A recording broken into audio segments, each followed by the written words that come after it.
Hi folks, good morning, good afternoon, good evening, when or wherever you may be. Folks, welcome to the stream. Let me just fix something here really quick. What is wrong with this?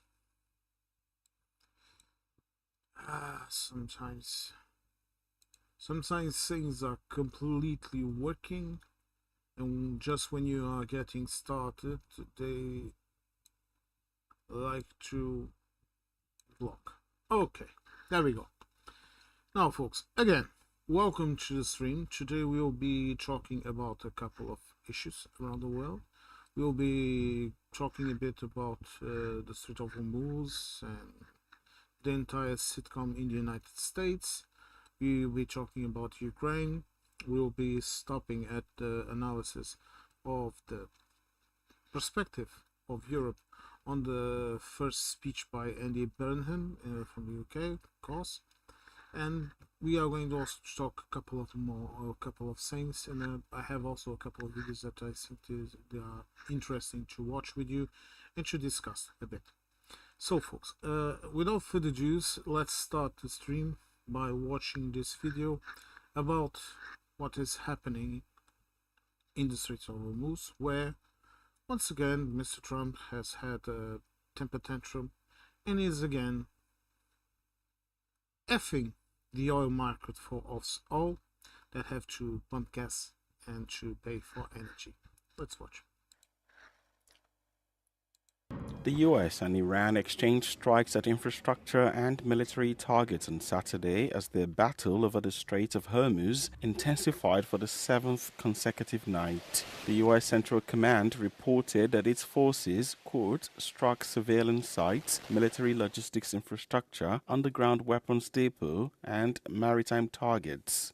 In a statement posted on social media, the US Central Command said its fighter jets, drones, and warships were involved in the operation.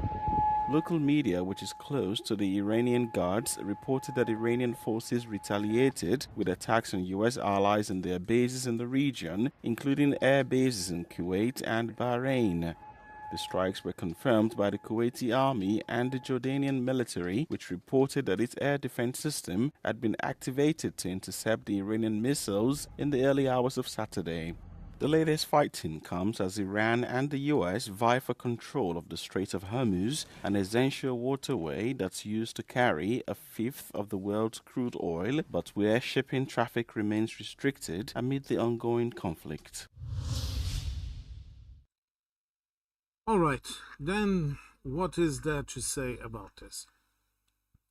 Once again, Mr. Trump has just decided that he probably wants to make some more money in the oil market or some shit like that, or maybe because he was mad because the entire world is mocking him, and I don't know, and perhaps he thinks that by displaying some kind of what he perceives as a statement of force, of power, of might, he might get back the respect that he has already lost from the rest of the world. Because the truth is this, you want to know what we Europeans see when we look at this? We see a weak government. I'm talking about the government because, as I said in my previous videos, I'm not going to address the person himself.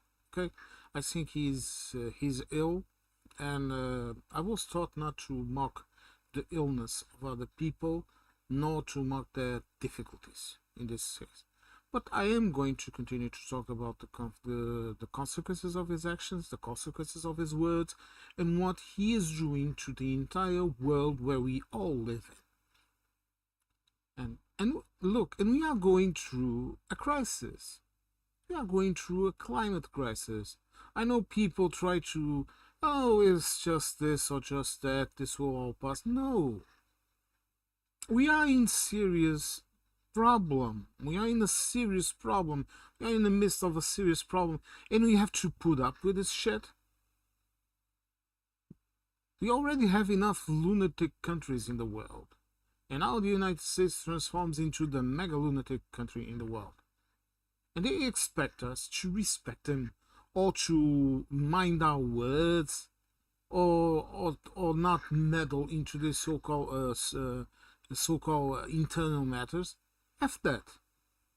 These are not eternal matters. If it affects me when I go to the gas pump every day, or not every day, okay, but you get what I mean, and I go and pump in my gas, if it affects me, then it's no longer eternal subject of the United States.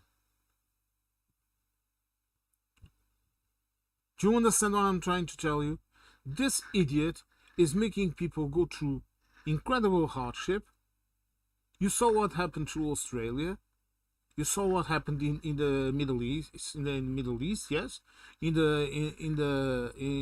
South Asia, and all that region that needs oil, needs gasoline, needs energy,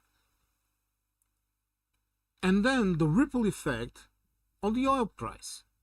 Because the question is here, Americans may be a bit, most Americans of the population, they may be a bit dumb when it comes to the economic effects of what happens to oil. But around here, at least, we have even the most humble person here understands a bit about it. And the question is this: if you have a commodity, oil, gas, if you stop one of the sources of that commodity, it doesn't matter if you have your entire backyard filled with oil and gas, because it's also going to rise. The price is also going to rise in your backyard.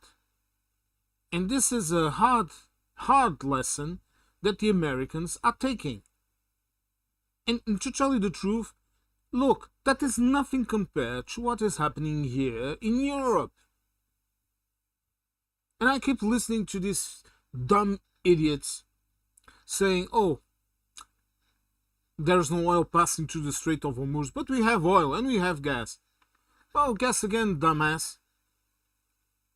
You should have read, or at least educated yourself, because I have no idea how crooked the education system in the United States is, but you should have read a bit of economy, you know. I don't know how it is there, but still to this day, okay, and I'm 50, okay, I'm no spring chicken, and still to this day, here in Portugal, kids learn this stuff about economy and all of these simple questions, inflation, price gouging, all of it. Okay, the basics, so they can understand. They learn this around the 7th or 8th year of schooling. If I recall correctly, the name of because they changed the name of the disciplines, but it was something like Introduction to Economy, in which you learn the basic principles of economy. And everyone learns mathematics, and everyone learns science, and everyone has to do it. Because people need to have basic skills. I hate mathematics. I love physics, but I hate mathematics. Go figure. But everyone learns it. You want to know why? So that we don't go vote into a dumbass that is doing what he is doing to your country. And from what I have been seeing, look, I keep seeing Americans, oh, this is all planned by the elites to keep us down. They want this to be this way because this. Yes, partly is that true. But partly it's also because while other people in other countries were fighting and getting their asses kicked, sometimes even shot, and going through incredible pain, like here in Europe, you guys decided to bend the knee to your oligarch masters, and right now you have the richest man in the world, you have a great GDP, and you have almost 40 trillion in debt. And the higher GDP means jack shit to the little guy down below that is working every day of his life.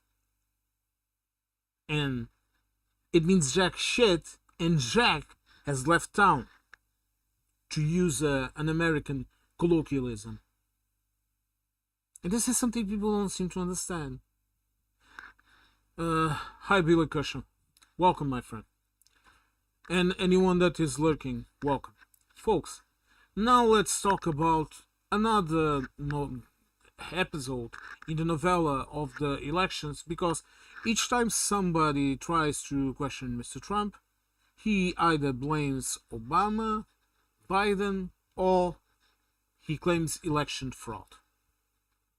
So, let's watch this video.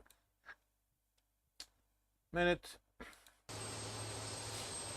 U.S. President Donald Trump doubled down on claims of voter fraud and interference during a primetime address to the nation on Thursday. The U.S. leader has previously used such assertions to deny his loss in the 2020 election. Trump said he would release classified documents that showed Chinese interference. Over a period of years, starting during the 2020 election cycle, the People's Republic of China carried out what is believed to be the largest compromise of election data in history, resulting in China's illicit acquisition of 220 million U.S. voter files. His renewed allegations contradict previous investigations that could not find any evidence of significant voter fraud in the 2020 election. Democrats warned that Trump was trying to revive the false claims ahead of November's midterms, in which the Republican Party is facing political headwinds over the war in Iran. Trump's claims risk straining ties between Beijing and Washington. Earlier this year, Trump met Chinese President Xi Jinping in Beijing, describing him as a great leader and a friend, and extended an invitation for the Chinese leader to visit the White House in September.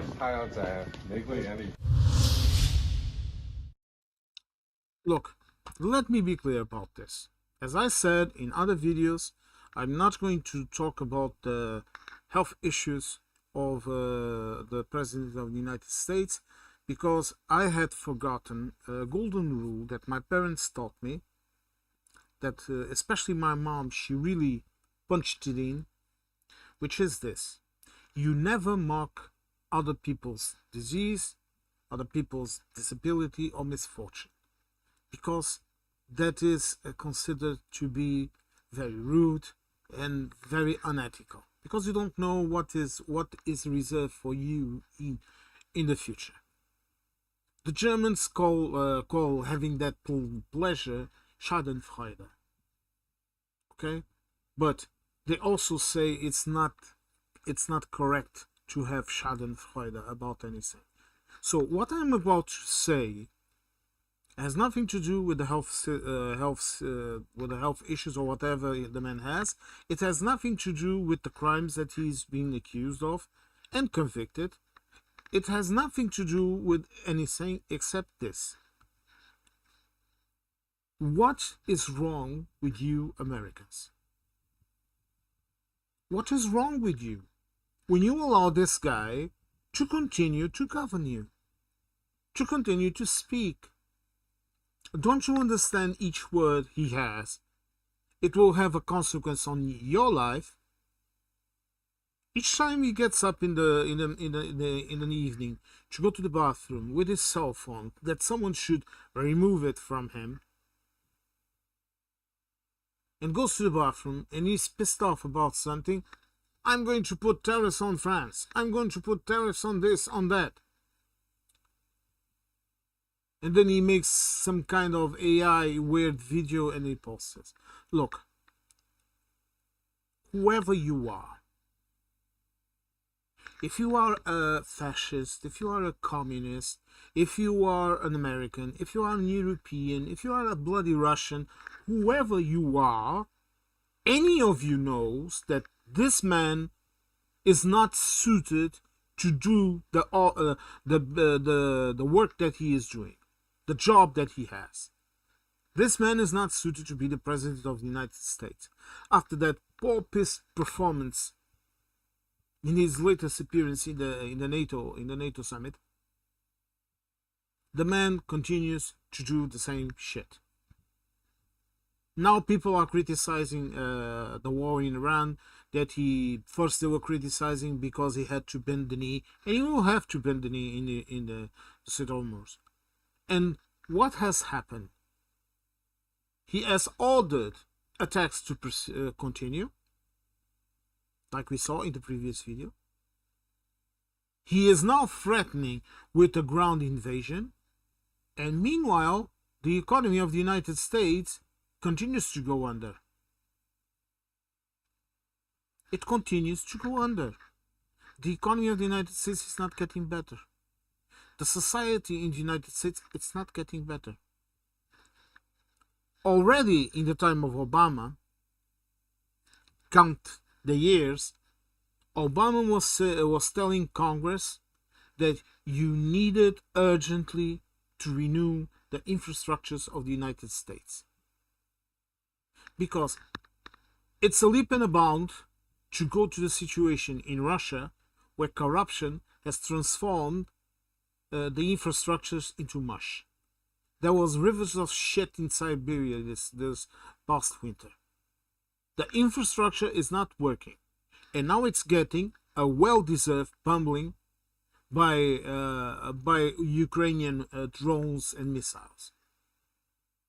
But that is their own fault for invading and turning and giving themselves the category of invaders and barbarians by what the hell they are doing in Ukraine. And they still don't want to leave. More than 1 million dead soldiers, and they don't want to leave. Thousands of maimed people, soldiers, and they don't care. Thousands of dead civilians, kidnapped civilians, and they don't care. Why? Putin. But it's not just Putin. It's who is behind him too. So, in this case in the United States, there are people behind Mr. Trump that know perfectly well that the man is not able to do the job he's doing. He's not suited for the job. Whatever you want to say, my friends. Look, I don't care if you like him. I don't care if you don't like him. I don't care that you think that he's a pedophile. It's alleged that he is. Victims have recognized him as such. But I'm not a judge. I am not a jury. It's not up to me to deal with that shit. But the question remains, and I will repeat this question. Why are you still allowing this man to be your president? Okay? If you are watching this stream afterwards, drop a comment and answer my question. Meanwhile, he's attacking civilian infrastructures in Iran. You don't believe me? Okay, let's watch this video. Intensified its air campaign against Iran for a 6th consecutive night, striking key civilian infrastructure across the south of the country early on Friday, killing at least 7 people. Iranian state media reported that American precision strikes destroyed strategic transit bridges in the coastal city of Bandar Kamir, while separate aerial waves heavily damaged the Iran Shah airport and a vital railway junction station in Bandar Abbas. The direct targeting of transport links follows a formal confirmation from US Central Command, which stated that a coordinated force of fighter jets, warships, and combat drones successfully degraded dozens of Iranian logistics, coastal surveillance, and air defense installations. In immediate retaliation, Tehran launched extensive ballistic attacks against American military infrastructure in Bahrain and Kuwait, declaring the strikes a justified act of revenge for the homeland's fallen martyrs. The conflict spilled further into the Gulf as Qatar's defense ministry reported intercepting multiple incoming missiles over Doha early on Friday, with authorities confirming that a child was wounded by falling metallic debris. The rapid expansion of the combat zone appears to mark the end of the brief interim deal, returning the region to all-out war, despite President Donald Trump declaring in a primetime White House address that Washington is winning big in Iran. There you go. The theater continues. The shitstorm continues to happen in the Gulf. And meanwhile, we are all paying. All of us that have our issues. We that have to to work, we that have to deal with our health problems, with our daily life problems, we that have to deal with family members that are sick that you need to take care of. All of us that live our lives, honest lives, even the lazy ones that sit around the house without doing anything every day. But while we are trying to live our bloody lives, this idiot turns everything into mush.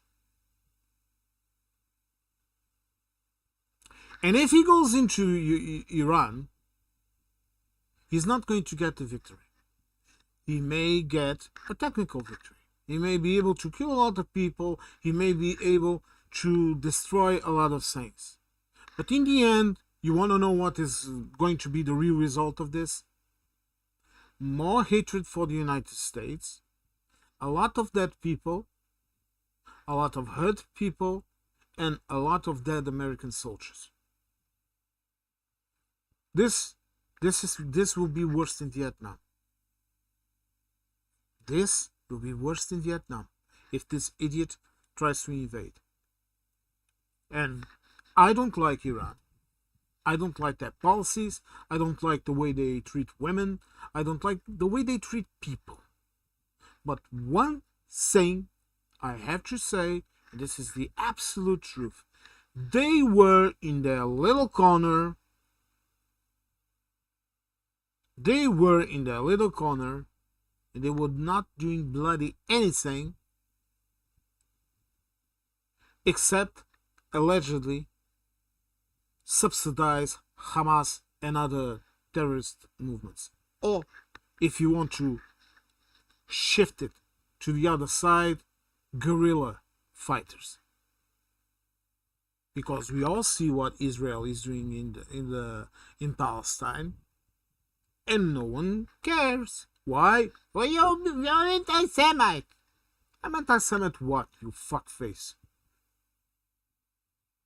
If you are murdering people, if you are dragging them away from their homes, if you are destroying their homes, if you are starving them to death, who the hell you think you are? You call me a racist just because you are Jew? Fuck you. You are a bloody Nazi. You are no difference from those idiots that dragged people into gas chambers. You are no different from them. And don't you bloody dare to call me that shit. Because I don't give a fuck who your imaginary friend is, who you worship, who you are. I care about what you do and what you say. And when I see an idiot with a little hangman's noose, and saying what he says,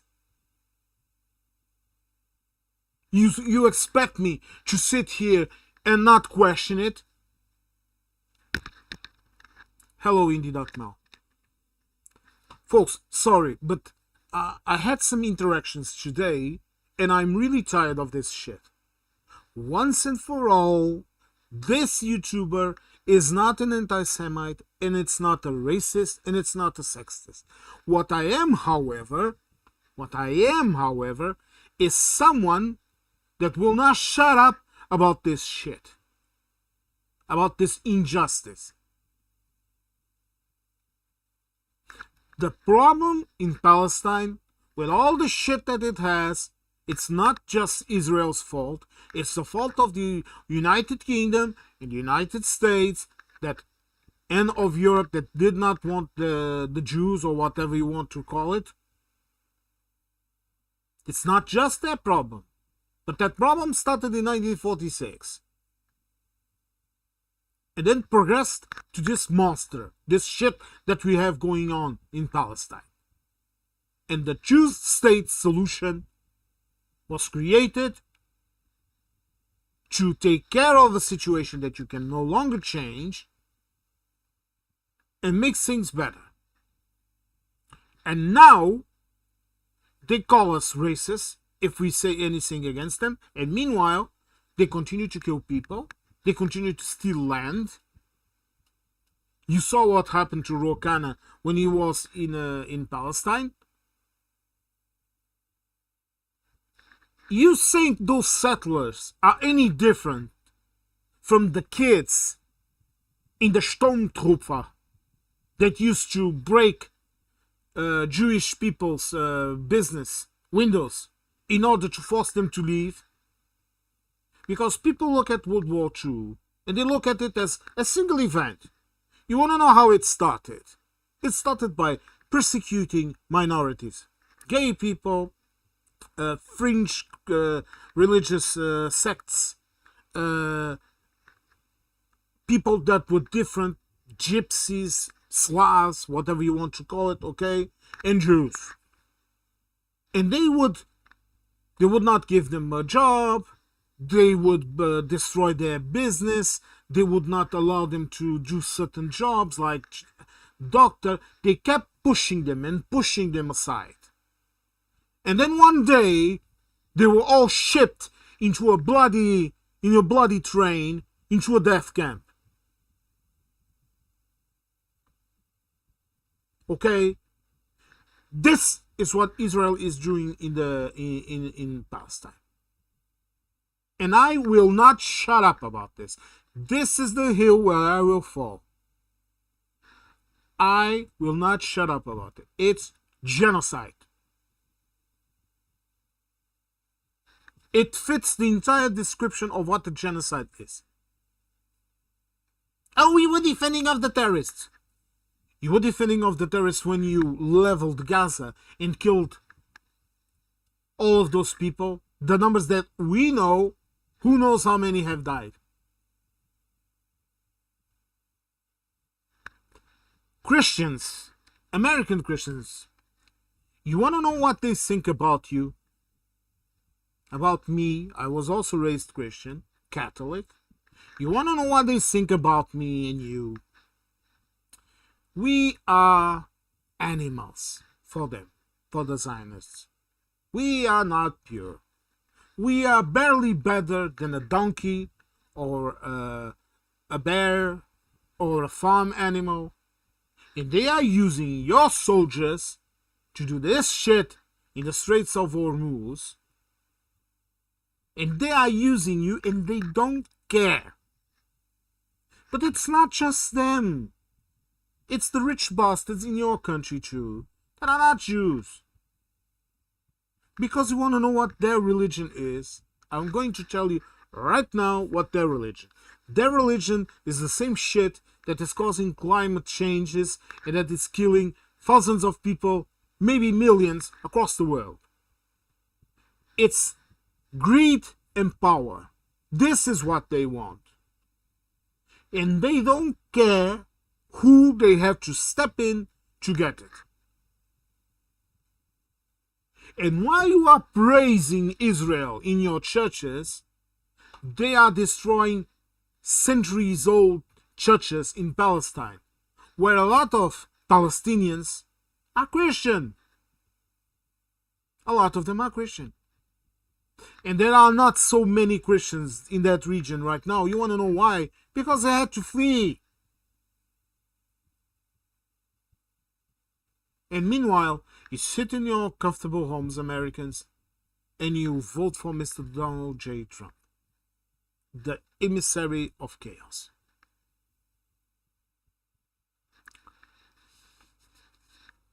You wanted to get me into a rant. Well, congratulations. Now I'm going to continue with my stream. Hello, Indie Duck. I hope you're alright. Let me read this comment from Indie Duck now. I was Zionist for asking some pro-Palestinian if it was okay to scare the kids going into their synagogue. And then I got shit from the guard for talking to them. Can't win. Yes, exactly. Indie Duck, look, make no difference. Make no mistake. Let me just drink a little water. There is absolutely no difference between an extremist pro-Palestine guy or girl and a Zionist. It's the same shit. because these people proclaim themselves to be the bearer of truth, and they only they are right. Only they are right. You are wrong. I am wrong. Everyone's wrong. If you don't speak in the exact same tune as they do, you are wrong. And answering your question that you asked him, no, it's not right to enter in a synagogue and scare people. No, it's not okay. It's not okay to enter in a synagogue. It's not okay to enter in a church. It's not okay to enter in a mosque. It's not okay in any circumstances, even with all that Israel is doing in Palestine. Even if they are right to be so angry. But it's not right. And let me be clear about this. Don't think that because I'm criticizing what is happening in Palestine, and I will repeat again, I am not an anti-Semite, that I would do anything to attack a person just because that person is Jewish. In fact, I don't give a fuck. This is the truth. I don't care about that shit. I think it's a waste of time.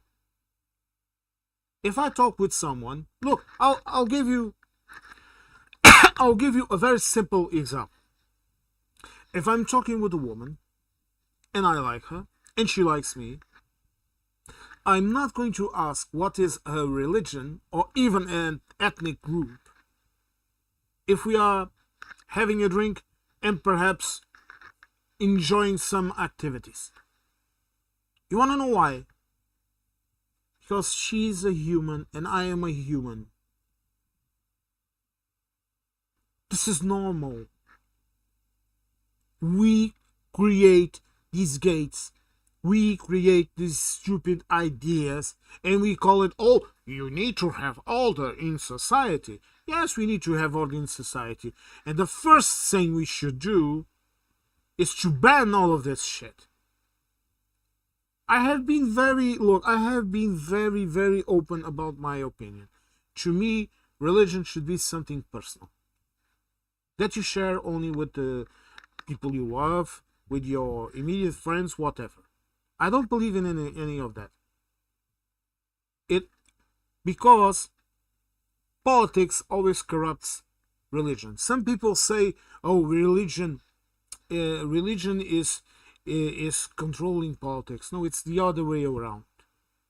Mr. Trump calls himself very Christian, even though apparently he sold off his daughter to marry one of the son of one of his rich Jewish payers, the Kushners. They wanted it was in the interest of both. They wanted to connect the families. And he literally sold her off, okay? People don't talk about this. Why?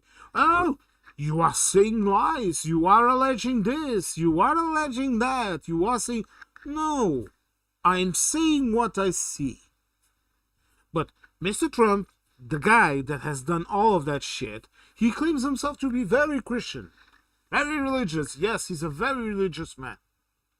Yes. He's a very religious man. He's a very religious man that is using your bloody religion to fucking control you. And you bloody idiots keep going for it. Under American flag, Pledge of Allegiance, God, family. You want to know what was the motto of the authoritarian regime here? God, family, order. It's always the same shit. If it's a left-wing regime, you will have state, family, freedom. But it's the same bloody mantra. It's the same bloody controlling mantra. It's all about control. It's all about turning you into peasants instead of citizens. Society needs order. Yes, it needs. We are gregarious animals. We need to live together to exist. But society doesn't need this shit. Hello, welcome. Now, folks, now let's talk about the forest fires in Canada. I'm just going to show a quick video here about how to protect yourself when the air quality worsens. But if you don't know this, there are major fires happening in Canada and also in the US. But first, let's watch the video so I can rest my mind a bit, and then we'll talk. Let's go.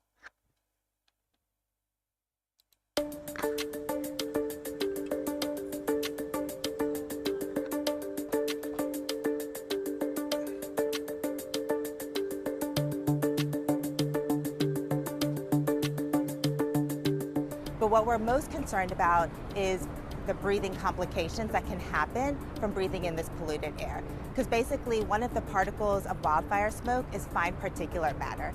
So when you breathe this in, this can go into the lungs and cause inflammation. And so for anyone with underlying health conditions like asthma, this increases their risk of an asthma exacerbation.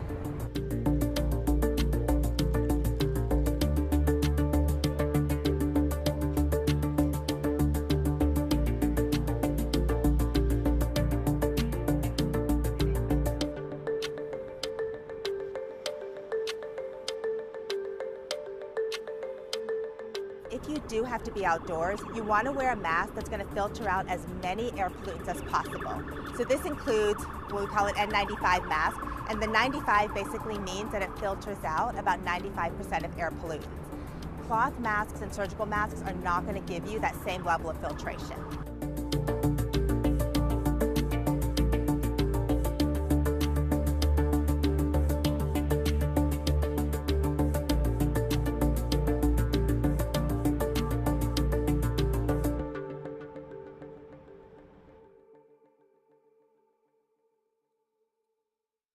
Now, the first thing I'm going to say is this.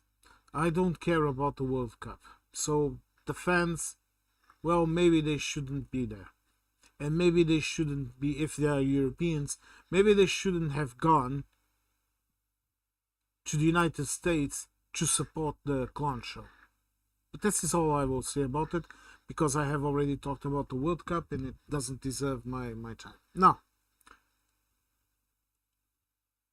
these forest fires are happening because of climate change. These forest fires are happening in Canada, in remote areas, in hilly areas, in areas with dense forests that are almost impossible to reach. And they are doing all their efforts to try to control the fires, to try to stop it. Meanwhile, there are also fires in the United States. There are fires everywhere. And this week, I think it was this week, a Canadian pilot died helping American firefighters deal with the fire in Colorado. Meaning, the United States also needed help, and Canada sent help. There has not been sent any help from the United States to Canada. I heard one of the governments, I think its name is Tim Waltz, I don't recall the name, or in Canada, talking about it, and he talked with a couple of three American governors, states, and they said, oh yes, we are going to send help. Zero up to them. But meanwhile, a couple of idiots in the United States, governors, Republicans, of course, MAGAs, they want to sue Canada because they are destroying their summer season. Yes, this is happening. Even the President of the United States has come out and talked about it. and say, if the Canadians, they can't deal with it, but they have to deal with it. This should have not happened. Our skies are filled with soot. The summer goals cannot go through the summer. They are ruining the World Cup and this and that. I mean, going back to the start of the stream about the words of this president, the only thing I'm going to say again is this: I don't mock other people's disabled issues, problems, health problems, but the man is not suited to do the job that he is doing. Hence, get rid of him. And hence, I will ignore the shit that he's talking about, because he has absolutely no idea about what he is talking, because he is not suited to do the job. He cannot do the job. He is physically and mentally incapable of doing the job of the President of the United States, which I think will be a very demanding job. What I'm talking about is the movement that is still going to be there after he goes, retires, whatever. The American people. And for the American people to tolerate one of the people that represents them to come out and say, oh, the fires in Canada, they are damaging our summer beach. They are doing this, they are doing that. You tolerate that shit? If that shit happened here, Lisbon would freeze in the next day. We would flood the bloody streets and tell the whoever said that to fuck off. But Americans only want to protest on weekend, or they want to watch Midas video with all the advertising in it and claim that they are Democrats and that they are very nice people. Well, fucking array. Do you think weekend protests is going to solve this shit? When these governors that are proposing these laws, congressmen or whatever the fuck they call themselves, when they propose this shit, the people that elected him or her, I think it was a him and a her, at least I saw at least two, they should have flooded the state capital, and they should have demanded that that person resigns and gets the fuck out. This is what a normal democratic society would do. Because you cannot tolerate this shit. And you say, oh, we are too busy. We are constantly working because we have to pay for everything. Well, hooray. You think other people don't have issues? You think other people don't have to work? You think other people are not sick? You think other people don't have family problems? It's always a constant fucking excuse. And then they expect, like Newsom, that is a Democrat and an idiot, they expect, oh, Europe has not pressured Trump enough. So it's up for us to tell you how to deal with your shit. It's up to us to make pressure for you to change your governance. No. This is your shit. All of that is happening now in the United States. There is one guilty. You want to know who it is? The American people. Oh, we were not educated. Oh, we thought he was going... My friends, I suppose that in the United States, adults vote. Adults have the capability of educating themselves. Adults have the capability of watching what a person did before and make a guess on how that person is going to behave.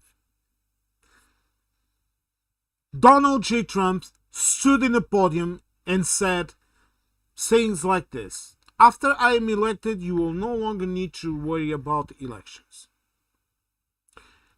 When I'm elected, I will be a dictator number one. He talked about persecuting the people that criticize them. He talked about Biden. He talked about Obama.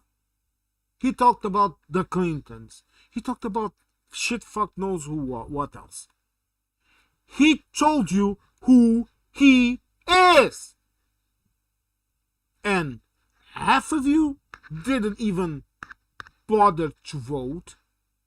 And more than half of you voted for the fuckface. Because you didn't want to vote in a black woman. And look, I'm not going to sit here and tell you that Kamala Harris, she was a good candidate. But she was not a lunatic. She would not have done this shit. And I know she did not talk to the average American person in the street. Quoting the English, the British, okay? She was too posh. But I will tell you this as a voter. Even if I didn't like her, not because she's a woman or her ethnicity, but because I don't like her policies. When I'm voting in a politician, I don't give a fuck if they be sitting down or upwards, okay? Or if they like the same sex as they do, or whatever.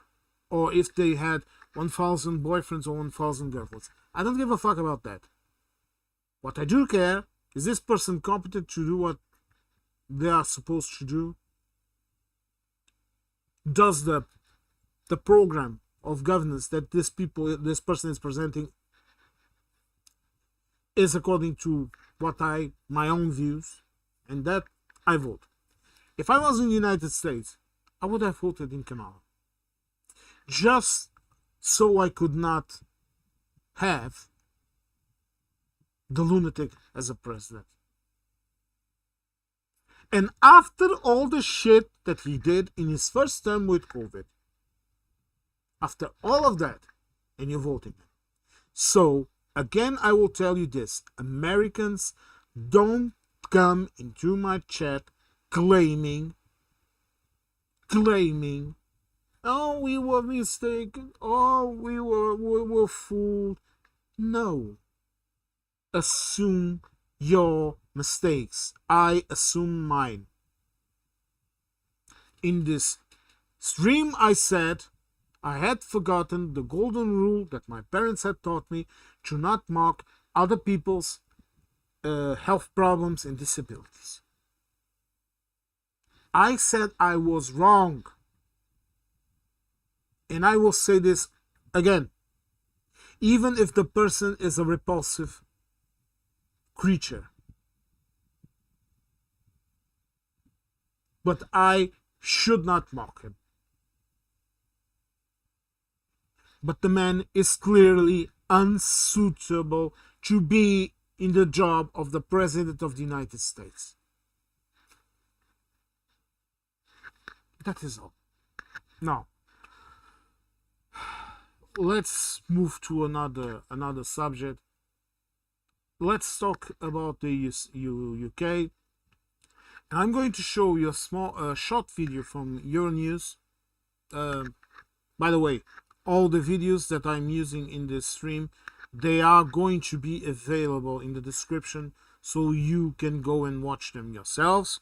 Make sure that I'm not altering anything. And I would advise you, if you are, for example, an American or a British, to subscribe to Euronews so you can have some decent news. Because I can tell you that more or less 99% of the times, I don't agree with them in everything also, they give you the facts. Let's watch this.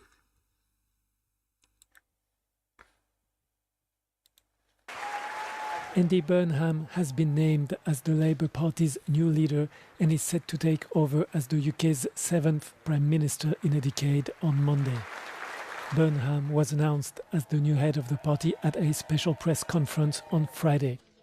Burnham vowed to sweep changes to British politics and criticised his generation of politicians for not doing enough for working class people across the UK. We are united and we put the power that comes from that unity at the service of people and places who have been waiting too long for politics to let them hope again. And that's what we're going to do, everybody. We're going to give them hope back. Burnham has focused on the idea of devolution, pledging to help power flow into other parts of the UK. He also said he would put an end to trickle-down economics and neoliberalism and undertake the largest council house building programme since World War II. The Prime Minister. Right. So, in a nutshell, this is what Europe is saying about Mr. Burnham. Me, personally, I have a lot of questions. You know, I'm that kind of guy. I'm that kind of guy, you know. I like to question things. I like to understand things. I like to know, for example, where is he going to get the money and the manpower to do all the building of council houses that he's saying he's going to do. I would also like to know who is going to build them. What private companies are going to receive the procurement to build those houses. I would also like to know how is it that he's going to end the trickle-down economy if apparently he has already backed down on his wealth tax project.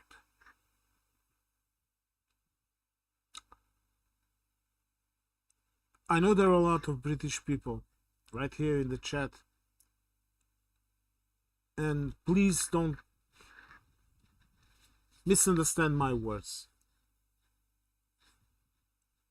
But the British public continues to wait for Jesus to come and save them from their sins. And meanwhile, you have Judas in power, stealing you blindly. I hope that Burnham is able to at least make the life of people in the United Kingdom better. But until people sit down and discuss the real issues behind all of this shit, nothing is going to change. The EU is not going to magically open the borders and give the UK special conditions just because Mr. Burnham is in power right now. Just like they didn't do it with Starmer.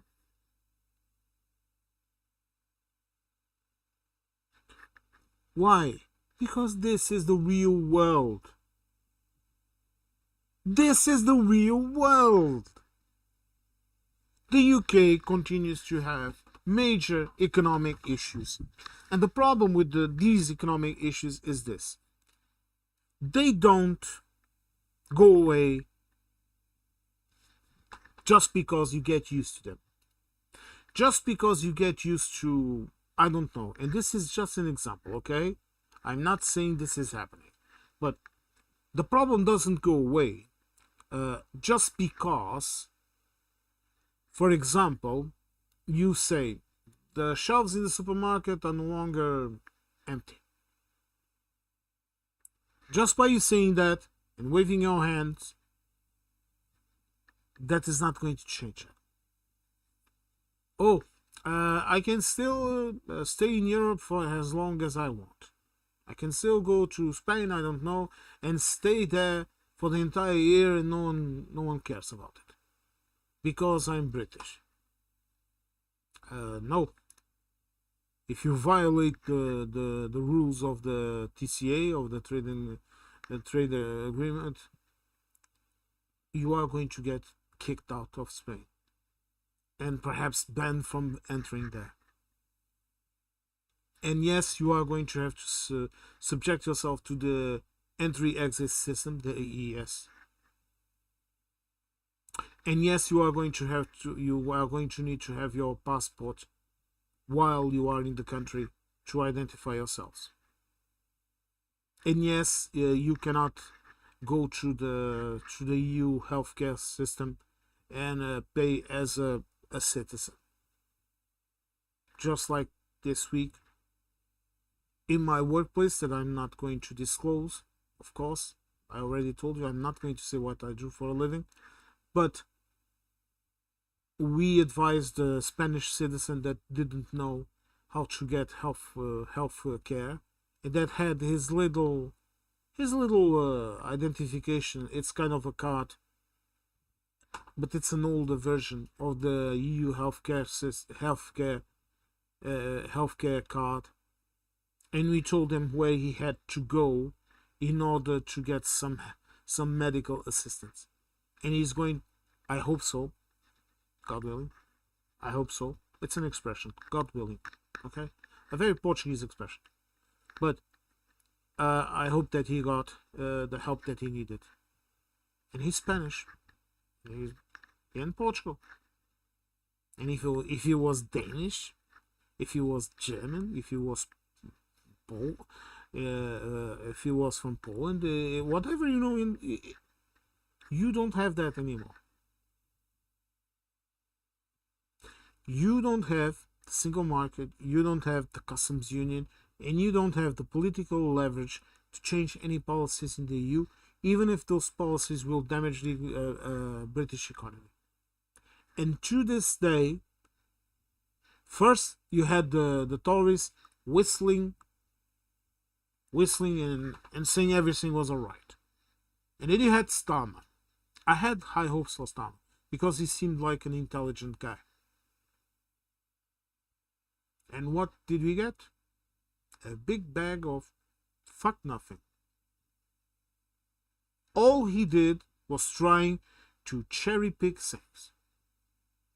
The EU presented him with serious proposals, telling him how he could do this with extreme goodwill. Because you have to understand this, there are a lot of countries inside of the EU that want to make the life of the UK miserable. Because this is human nature. My country is not one of those. Not at all. Usually in those questions we are neutral. But you have countries that seriously want to damage the United Kingdom and that seriously want to, how can I say this? The old phrase that Reform likes to use, EU punishing us. So what can I say about Mr. Burnham? Well, he has a nice speech. That's all I'm going to say. Now, folks, let's continue. Now let's watch some videos about the Ukraine war. Let's see how things are going. At least 8 people were killed and more than 60 others were wounded in Russia by overnight Ukrainian drone attacks, Russian officials said on Saturday. According to regional officials, 2 sprawling warehouses of Russia's major online retailer, Wildberries, were hit by Ukrainian drones overnight, one in the town of Kotovsk in the Tambov region and another in the city of Elektrostal, about 50 kilometers east of Moscow.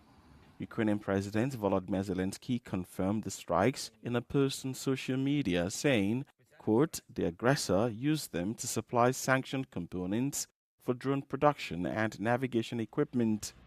Zelensky added that an oil facility was also hit. The attacks are the most lethal Ukrainian strikes reported inside Russia in more than 2 years. They come as Kyiv's forces continue their aerial campaign against energy infrastructure and military targets inside Russia, aiming to undermine Moscow's war effort and make Russians feel the consequences of the Kremlin's all-out invasion of Ukraine. Well, the long-range sanctions of Ukraine continue, and as well as they should. But meanwhile, people are dying. You know, now you saw the good side of Ukraine having a lot of hits in Russia, destroying a lot of logistics centers after their continuous attack that still continuing through the refineries and oil depots and all of that. Now, let's watch this video. This is the other side. Overnight strikes on Ukraine have killed 7 people over the last 24 hours, according to officials, and injured dozens more. Ukraine's President Volodymyr Zelensky said the Kremlin targeted a number of areas across the country. Local officials reported attacks in the northern Sumy and Kharkiv regions, the southern Odessa, Kherson, and Zaporizhia regions, as well as Donetsk, part of the industrial Donbass region. Zelensky says Russia fired more than 130 strike drones, most of which were intercepted, and 8 missiles across the border into the early hours of Friday. The strikes targeted civilian areas as well as energy infrastructure, causing power outages in several regions. Meanwhile, Kyiv has been conducting strikes of its own targeting Russia's energy sector, which it says has been the financial arm of Moscow's war. The Russian Defense Ministry says its forces intercepted 243 drones fired from Ukraine early on Friday, targeting oil facilities and energy grids. You see, this is war. Yes, good one. Well, that's funny. Don't forget, Russia lost the double tap. Yes, but what I see here is that all of this shit continues to happen. People continue to die in Ukraine, and then you hear idiots in the United States saying that Ukraine should accept the deal. They should give Russia the land. No. Ukraine should give ashes to Russia. I have talked about this in other videos, and what Russia has been doing in Ukraine is no different from what Israel has been doing in Palestine, with the differences. They enter in towns, they kidnap children, they rape women, they pillage, they oppress, they kill, they murder. And they don't care. You want to know right now why they are attacking and killing so many civilians? Because they are unable to attack the military and strategic targets.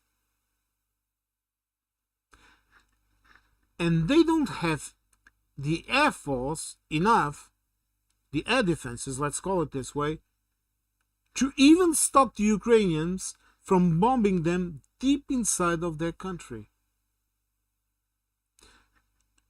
What does this tell you about what the neighbors of the largest country in the world are saying? They could invade too. They could bomb them too. This is what Russia is exposing itself to, especially when the population in Russia is shrinking. Because those almost 2 million men that have died in Ukraine, they are not going to have kids. They are not going to work in factories. They are not going to work in fields. This is why Russia is having the issues that they are having. And now, without without fuel, farmers cannot farm.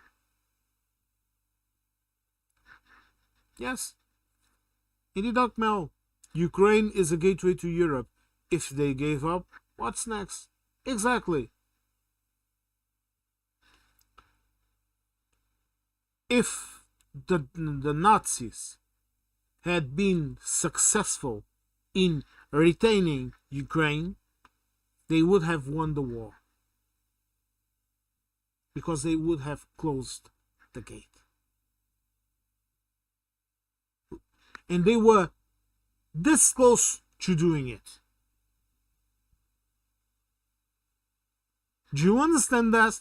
We could all be living under some kind of weird ethno-state, ethno-German state, or all speaking German. Ich spreche Deutsch, aber ich bin halber Deutsch. Okay? but do you understand this? Ukraine must not fall. And this is why news like the one that I'm going to show you right now make you, yes, in the dark mail. Unfortunately, yes. Unfortunately, yes. The disabled people didn't last long. No, they didn't. Tells you a million about the quality of the person, right? And remember, Mr. Trump is the same. We all know what he has said about his disabled kin. His own blood. Nice person. Let's watch this video. European Commission President Ursula von der Leyen ended her one-day trip to Kiev on Wednesday, her 11th visit to Ukraine since the war broke out. She praised Ukraine's performance on the battlefield, saying that it has built a strong military momentum, and further adding that the tide is turning. Covering her visit for us was our correspondent Jorge Liborero, who sent us this report. The visit of Ursula von der Leyen to Kiev concluded with a headline-making announcement, a deal between the European Union and Ukraine to jointly produce drones. It's the first of its kind and will allow Europeans to tap directly into Ukraine's cutting-edge expertise.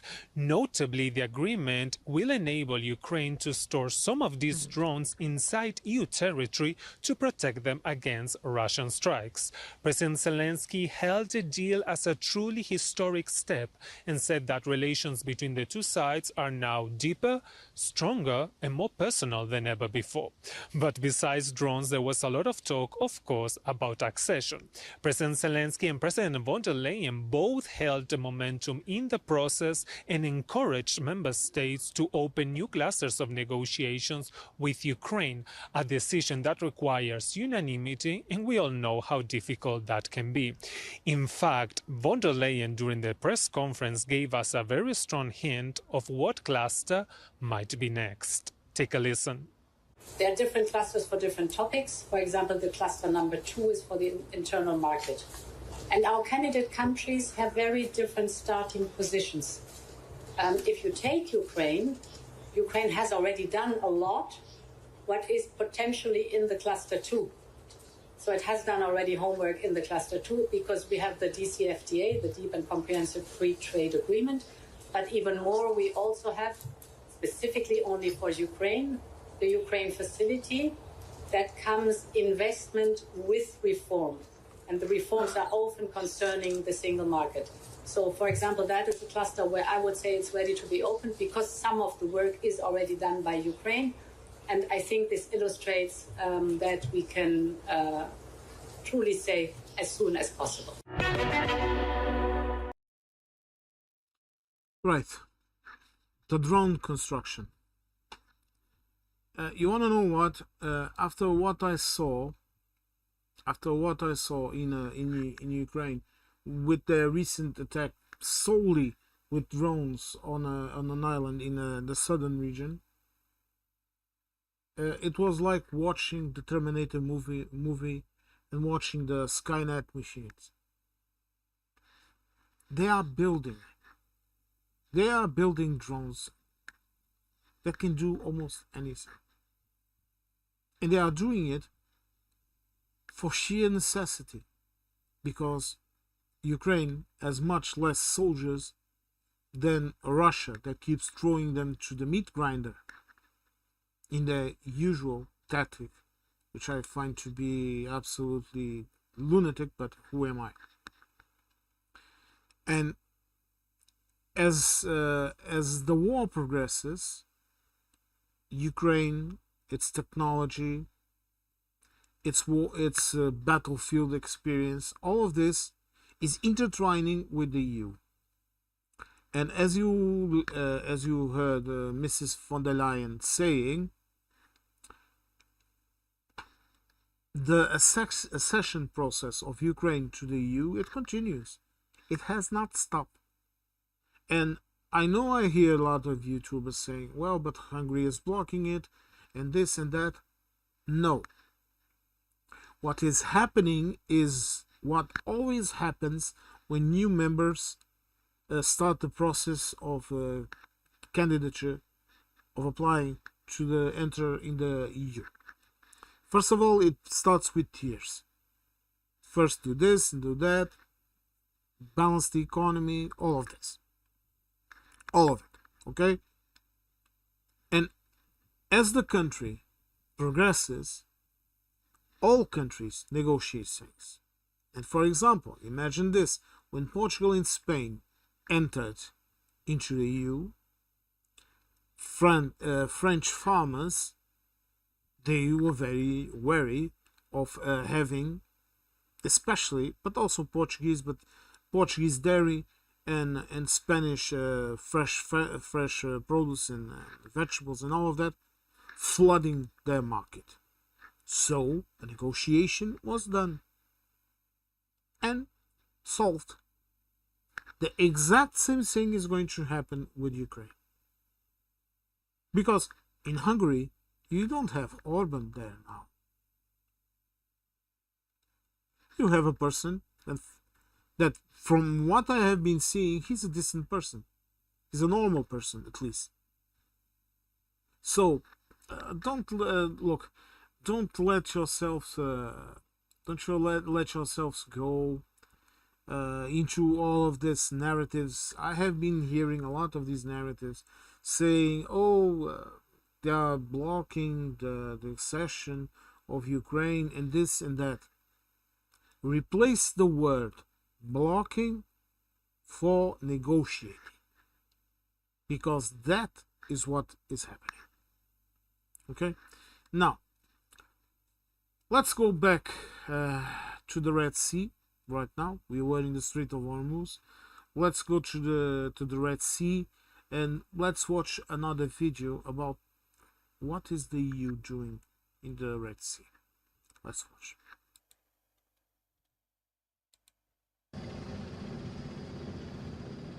The narrow stretch of water behind me is one of the world's most important trade routes, and Iran and its allies are now threatening to shut it down. The Houthis in Yemen, backed by Tehran, are reported to be preparing to close the Bab al-Mandeb Strait, which is just behind me here. It's a move that would send shockwaves through the global economy. It's widely seen as Iran flexing its power across the region, a second front alongside its pressure on the Strait of Hormuz. That is why the EU's foreign policy chief, Kaja Kallas, is here in Djibouti.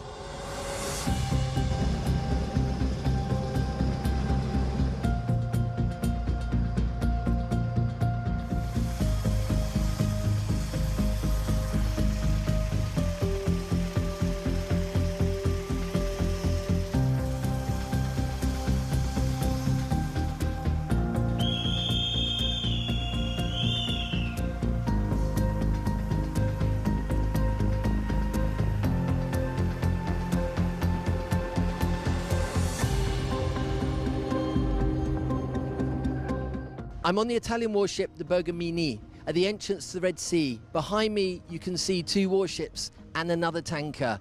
This is one of the most contested shipping lanes in the world and part of the European mission with a single defensive purpose, keeping this route open and the ships that sail it safe.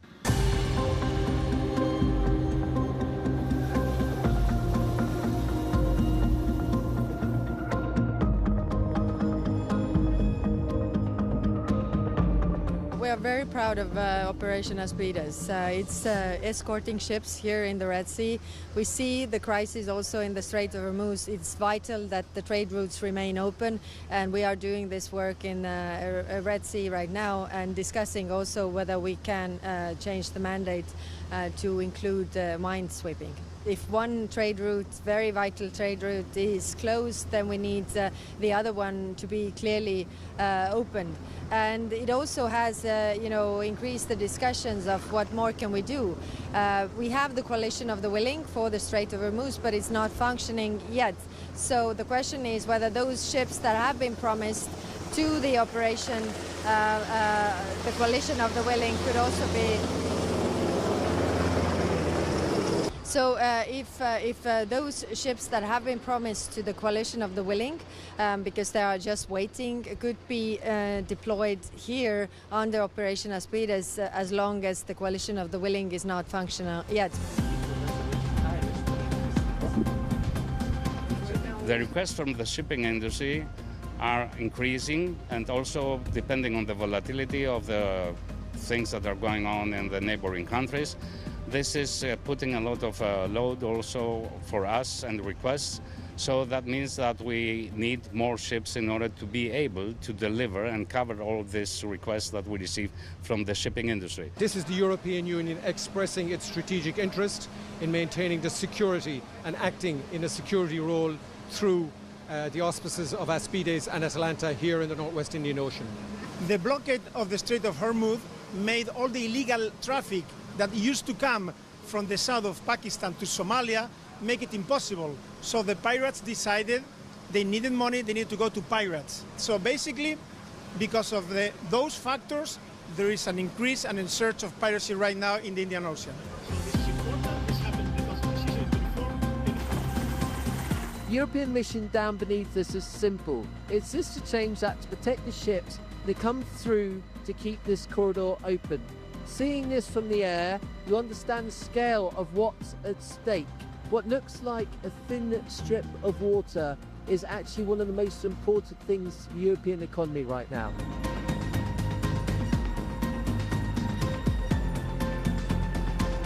Together, we are significantly reducing the threat of piracy and contributing to safety and security at sea. That would not have been possible without Djibouti. Today, we are building on that partnership. Operation Aspides is safeguarding one of the world's most strategic maritime corridors.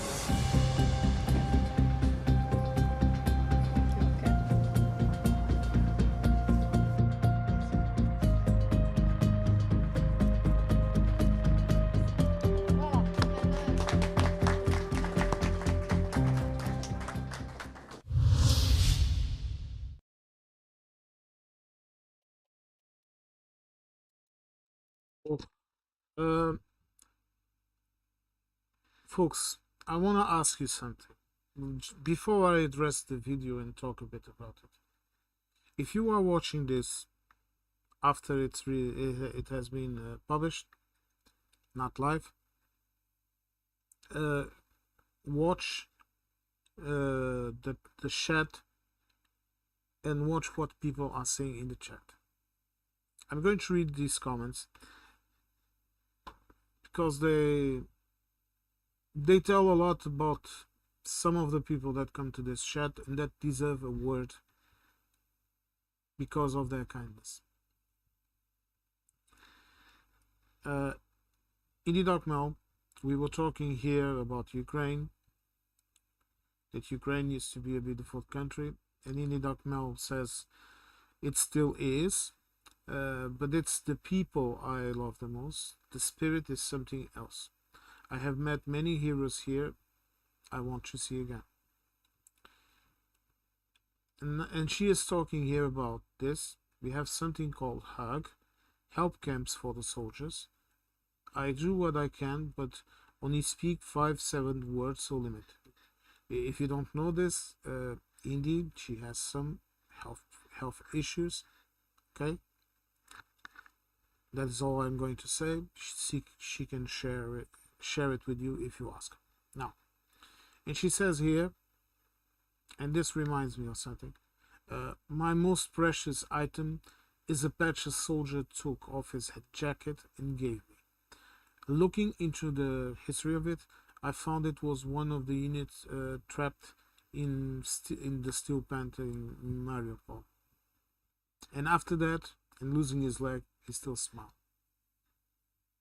That's the spirit of Ukraine. Okay, shit happened. Let's get on with it. You know? And I have not shared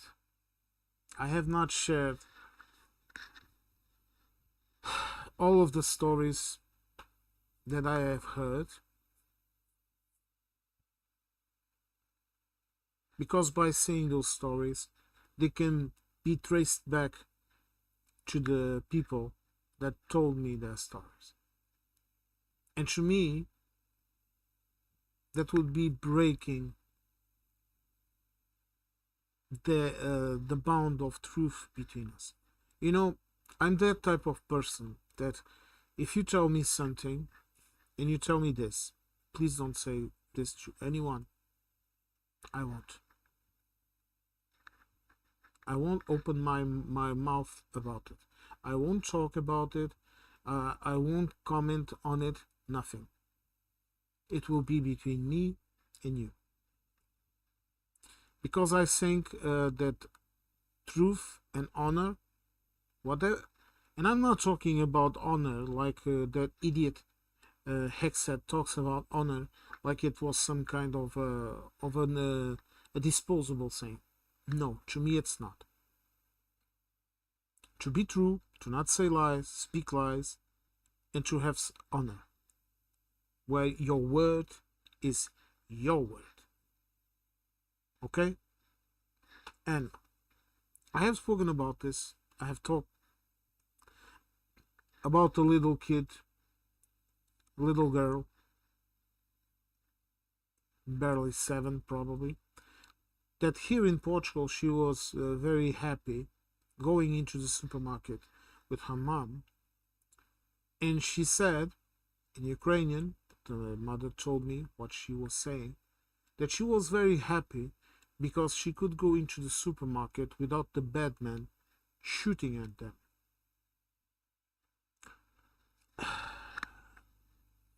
You want to know why? I'm going to tell you why. She was, for a brief moment, in an occupied region of Ukraine. And where she lived, they had a supermarket and a gas station, all in the same place. And people from the little town, those were 2 places where they really needed to go. They needed to go to the gas station to pump their cars with the gasoline, okay, to be able to use their cars, and they had to go to the supermarket to buy food. And you want to know what the Russian soldiers used to do? They used to sit near the supermarket, and then they used to shoot at the civilians and laugh because it was very funny for them. Apparently, it was very funny for them to shoot at people unarmed going to buy food. And sometimes they would stop cars, they would steal everything from the people. Sometimes they raped people. Sometimes they destroyed cars just for the fun of it, because it was fun for them. Because savagery and brutality was fun for them. So please don't ask me to pity them. And I know a lot of other stories, but I'm not going to talk about it. What I will say is this. Slava Ukraina. And I would repeat something that was told to me when I was a wee little kid, like the Scots say, a wee little kid. Vertrouw Ivan niemals. Never trust Ivan. And I don't. I'm sorry, but I don't. I know there must be a lot of Russian people that are excellent people. I would not even think to attack a person that might live here just because the fact that they are Russian. I would not discriminate them. I would not do that. But trust them, I don't know. I'm being honest with you. I really don't know. I don't think so. Well, folks, let's continue with the news. I still have a couple of videos to show you. Glory to the heroes in the dark now. Correct. Let's watch what Germany and France are doing. Friedrich Merz said that his country will take part in a French nuclear exercise later this year. The announcement came after a meeting of the Franco-German Ministerial Council, where high-level officials of both governments convened to discuss their cooperation across all sectors, namely defense. Die Koalition der Willigen wird im Herbst auf französische Initiative ein Manöver abhalten. Deutschland wird sich beteiligen. Wir klären gemeinsam, wie diese Beteiligung dann im Einzelnen aussehen wird. French President Emmanuel Macron says the goal is to boost continental security against threats in an increasingly uncertain geopolitical climate. L'objectif, qu'est-ce que c'est? C'est d'améliorer la sécurité du continent européen, de créer plus d'incertitude chez nos adversaires. The two allies discussed ways to boost their cooperation in the fields of manufacturing, trade, and even ways to prop up Europe's efforts in the US and China-dominated AI space. Merz and Macron also agreed to co-create a roadmap to address China's unfair trade practices, causing an ever-growing EU trade deficit with Beijing, which they plan to tackle by September.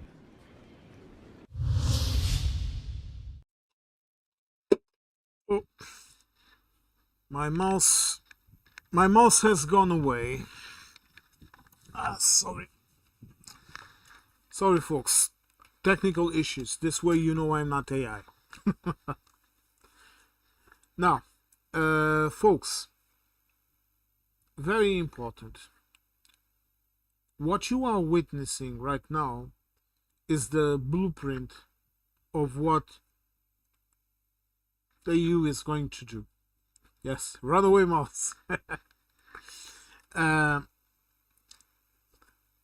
This is all a part of the nuclear shield that France is creating and expanding to other European countries. This will be very important. This will end completely the need to have American troops in Europe. At least when we are talking about the nuclear shield. And this will further detach us from the orbit of the falling American empire. And I know a couple of people who listen to me and think I'm being, I don't know, perhaps sarcastic or mocking or whatever. But no, I'm being absolutely clear. We are witnessing the fall of an empire. The American Empire, it started around the First World War. It lasted for a long time and now it's falling. Just like all empires fall, okay? And what we are witnessing is countries associating themselves, and we are witnessing countries that will be able to get rid of them. And what is more important than that is that you also have to consider that this is Europe, okay? This is not the United States where one president enters, the other president comes in and changes everything. No. Here countries sign contracts, sign intentions. Okay? And another president that enters, they might alter one or other way of addressing the contract, so to speak. But they will not deviate from that roadmap. You have to understand this. This is why when I talk about if a government falls in Europe, in a European country, for example, and you have to have new elections and elect a new government, this only means one thing: democracy is working, and it's not confusing, and it's not unstable. It's not nothing like that, because the state continues to function. When a government falls here, the state continues to function. There are no provisions held in the Congress because Mr. Trump wants to pass this law or that law, and he will not sign on what the Democrats want until they support his proposal, whatever the hell they call it. There's no shit like that. Major decisions, yes, they are stopped. Of course they are. You don't begin, for example, imagine this. The previous government was studying the construction of a railroad until another government comes into fruition, meaning begins. That project is going to be interrupted. But if the project had already begun, no, that project will continue to function. Everything continues to function. This is why PR style European continental democratic states work, because the state doesn't stop. Even in the UK, with all the issues that the British system of governance has, but even in the UK, the state continues to work, even in between governments. But in the United States, the federal government stops. And that's the truth. Now, folks, now let's talk a bit about what is Europe doing about the crisis in the Hormuz Straits in regards to electrification. Okay, let's watch this video. This is an interesting one. A small one, but an interesting one. The European Union's economy should reach a 46% electrification target in transport, industry and buildings by 2040 in order to cut 260 billion euros per year in imported fossil fuel costs, the EU Commission said on Friday as it unveiled a set of proposals to ease the process. The proposed measures include reforms to fees charged by energy network operators, energy taxation and building efficiency. Brussels is stepping up its electrification efforts as part of a scramble to find quick solutions to offset the loss of oil and gas from the Strait of Hormuz. Brussels has recognized that electricity remains more heavily taxed than gas in some EU countries. This weakens incentives for households and businesses to switch to cleaner technologies such as heat pumps and electric vehicles. The Commission is proposing a legal principle requiring member states to ensure that electricity is not taxed more heavily than gas, while leaving governments free to determine the structure of their national tax systems. Now, electrification is going to become inevitable, and it's going to affect all aspects of our life. It's going to affect the way we cook. It's going to affect the way we use our cars. It's going to affect absolutely everything. And me, the only thing I have to say is that next time I change my car, it's going to have to be an electric car. Okay? I'm not planning to change my car. I love my little one right now. Okay, I love that car. I love to drive it. I love it. Let's put it this way. Okay, and I'm not very keen into having to change to an electric car because they come with automatic shifts and all of that shit, and I really don't like that. It kills the entire pleasure of driving altogether. This is my opinion. Any idiot can drive an automatic car, but we are going to have to change this. I'm very interested in this news because it's going to affect directly my country, Portugal, because here electricity is still too heavily taxed, and I know it. And by approving these measures that had to be negotiated with Portugal too, okay, this is going to make it much easier here to just use electricity. And look, it's what we are going to have to do in the future. We have to leave gas. We have to stop being dependent on countries like the United States, like the countries in the Middle East, all of Russia, and all of this shit. And to me, I know a lot of people are just seeing the bad side. They are just seeing things like the ones that I talked about. Okay? How do NATO citizens? I'm sorry. What is wrong here? Oh, sorry. Technical issues. But as I was saying, electrification is going to make it easier for us to simply transition through an else. Okay, it's like cooking. It was the first thing I said. I like to cook. Okay, I was a baker and a patisserie maker and all of that. And the truth is, electric ovens have come a long way from the past. And right now, what I am personally going to do is I'm going to buy an electric, just the upper part of the oven, of the stove. Sorry, stove. Yes, I think that's the correct. I'm going to keep my my gas stove so that I can use the oven to cook, because cooking with gas it's much more uniform and different than cooking with electricity. But as for cooking normally, let's call it this way, I'm going to buy yes, stovetop.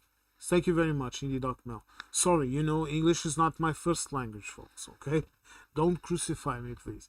But I'm just going to buy the stovetop electric to use in normal cook. To cook normally the food and all of that. And I'm going to keep the stove because I want to cook bread and cakes and all the stuff that I do. And my brother that lives with me, my older brother, he is a master baker and a master patisserie maker. Okay, the tools. But he's currently living here with me too, and staying with me. Okay, and he also likes to cook, and he's a master, really.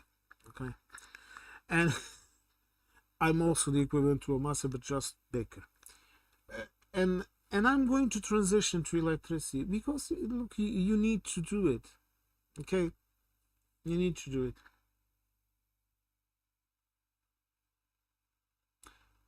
Indie.mel, I recently cooked with gas, first time ever. It was crazy. Only 2 settings on stovetop. Gas is a bit scary to me. Well, that's understandable, okay? Yes, thank you for pointing that out. Cooking with electricity is also much safer than cooking with gas. That's true. Cooking with gas, you do have issues. You need to have some attention to what you are doing and all of that, because you might have a leak, you might have other issues, and you need to be very careful. But to me, as far as I'm concerned, look, I'm really positive about it, because you need to be positive about it. Now, folks, another video now. I just have a couple of more videos, and then we are going to have a chat. But let's watch how do NATO citizens view the alliance? Let's watch this video. How do NATO citizens view the alliance?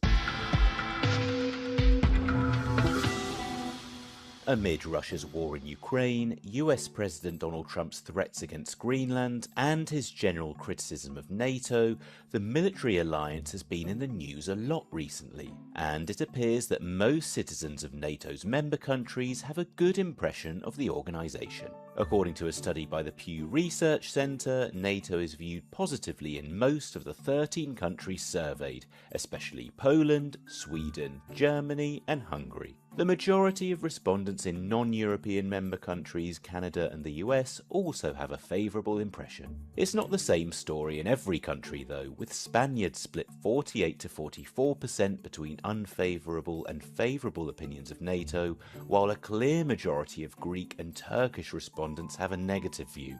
The study also looked at each country's views on Russia, with all NATO members surveyed expressing an unfavourable view. This was clearest in Sweden, Poland and the Netherlands. As for views of Ukraine's President Volodymyr Zelensky, citizens tend to be divided.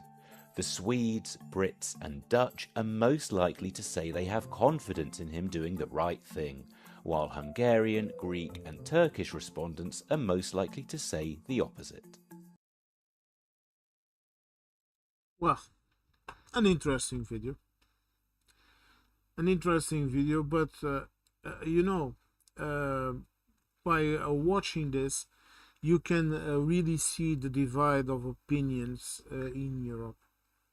I suppose that countries that had a bigger interaction with Russia and with Ukraine, and that are feeling the pinch of war more, the ones that are feeling the pinch of war more, like Poland, like the Nordic countries, all of that, it's natural that they will be more positive, have a more positive view of Ukraine and a very negative view of Russia. Turkey and Greece, they have always had a lot of connections with Russia. The Greeks, it's the same religion, Orthodox Christianity. The Turks with all the historic precedents, and now the economic stuff. It's the only place where Russians can go for vacations right now. Okay, that's also very important. But this shows that, on average, most Europeans consider NATO something useful to have, and I am of that opinion too. I am, however, in my opinion is that we need to have a more European NATO and less intervention and interest. I would call it interference by the United States. And I know some people are not going to like listening to me saying this, but it's my opinion. It's worth what it's worth. In the dark now, I'm going to buy a camper van one day, combustible toilet and fully electric. Fire gas don't seem like the best idea. No, Indy, you have right now you can already buy a mostly electric camper van. I will say this, however, Indy, they are a bit expensive, but you can buy a fully electric camper van. Right now, I live in a tourist area, more or less, with a lot of beachgoers and all that. And in Lidl, they have those little things to refuel your electric car, to charge the batteries. They have a post there, and there were camper vans taking care of their electric, so to speak. But I think the ones that I saw today, they were gasoline or diesel camper vans, but they had those how you call it, batteries. They had those electric batteries to charge up the electric system of the camper van, you know, to use for the TV and for all of that.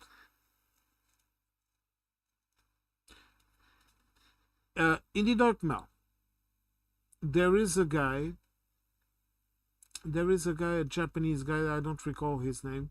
If I recall his name, I will leave it in the description of the video, and I will call it Indie Ducks, a link to Indie Duck. Okay, this is a Japanese guy that does a lot of adaptation of vans and all of that, and turns them into camper vans. I think you would like that. The name of him, the guy is Stabby. Let me just see if I can find the link here. Give me a minute. I think I subscribed to him. If I can find him, I'm going to put the link right here. Folks, just give me a minute.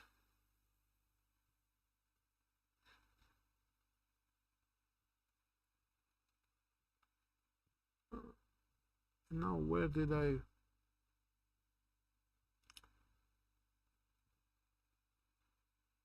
See, this way you can see it's live. No, where is he? Ah, here he is. It's this guy. If you like camper vans and all of that, Indie, I think you are going to like the videos of this guy.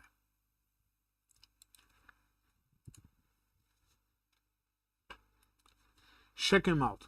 He has some very interesting videos, and he goes around Japan doing his own thing, and he seems like a nice guy. Okay, he's a Japanese guy, and he does these adaptations of vans, and man, it's brilliant. Really, it's brilliant. But you hope to make the fair in Germany in September. There will be many accessible vans there. Yes, yes. What I'm seeing too, and this is very good news, is that they are trying to put more accessible vehicles into the market of all kinds. And accessible camper vans, it's important too, okay? And it's not just because of people that might have disabilities, it's also because of older people that might have some locomotion difficulties or whatever, and they will need that type of attention too. Now, folks, now let's watch another video, something that is very important. Do you remember that Italian motorway that fell in Genoa, in Italy, after the motorway bridge that fell and killed people? Well, the verdict has just come out. Let's watch the video.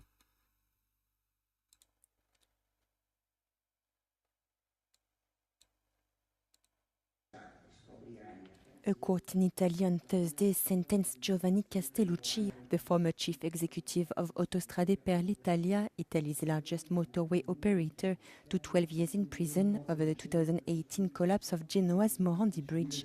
The disaster was one of Italy's deadliest infrastructure failures, claiming 43 lives. Another 556 people were displaced. Prosecutors had sought an 18-year and 6-month sentence for Castellucci.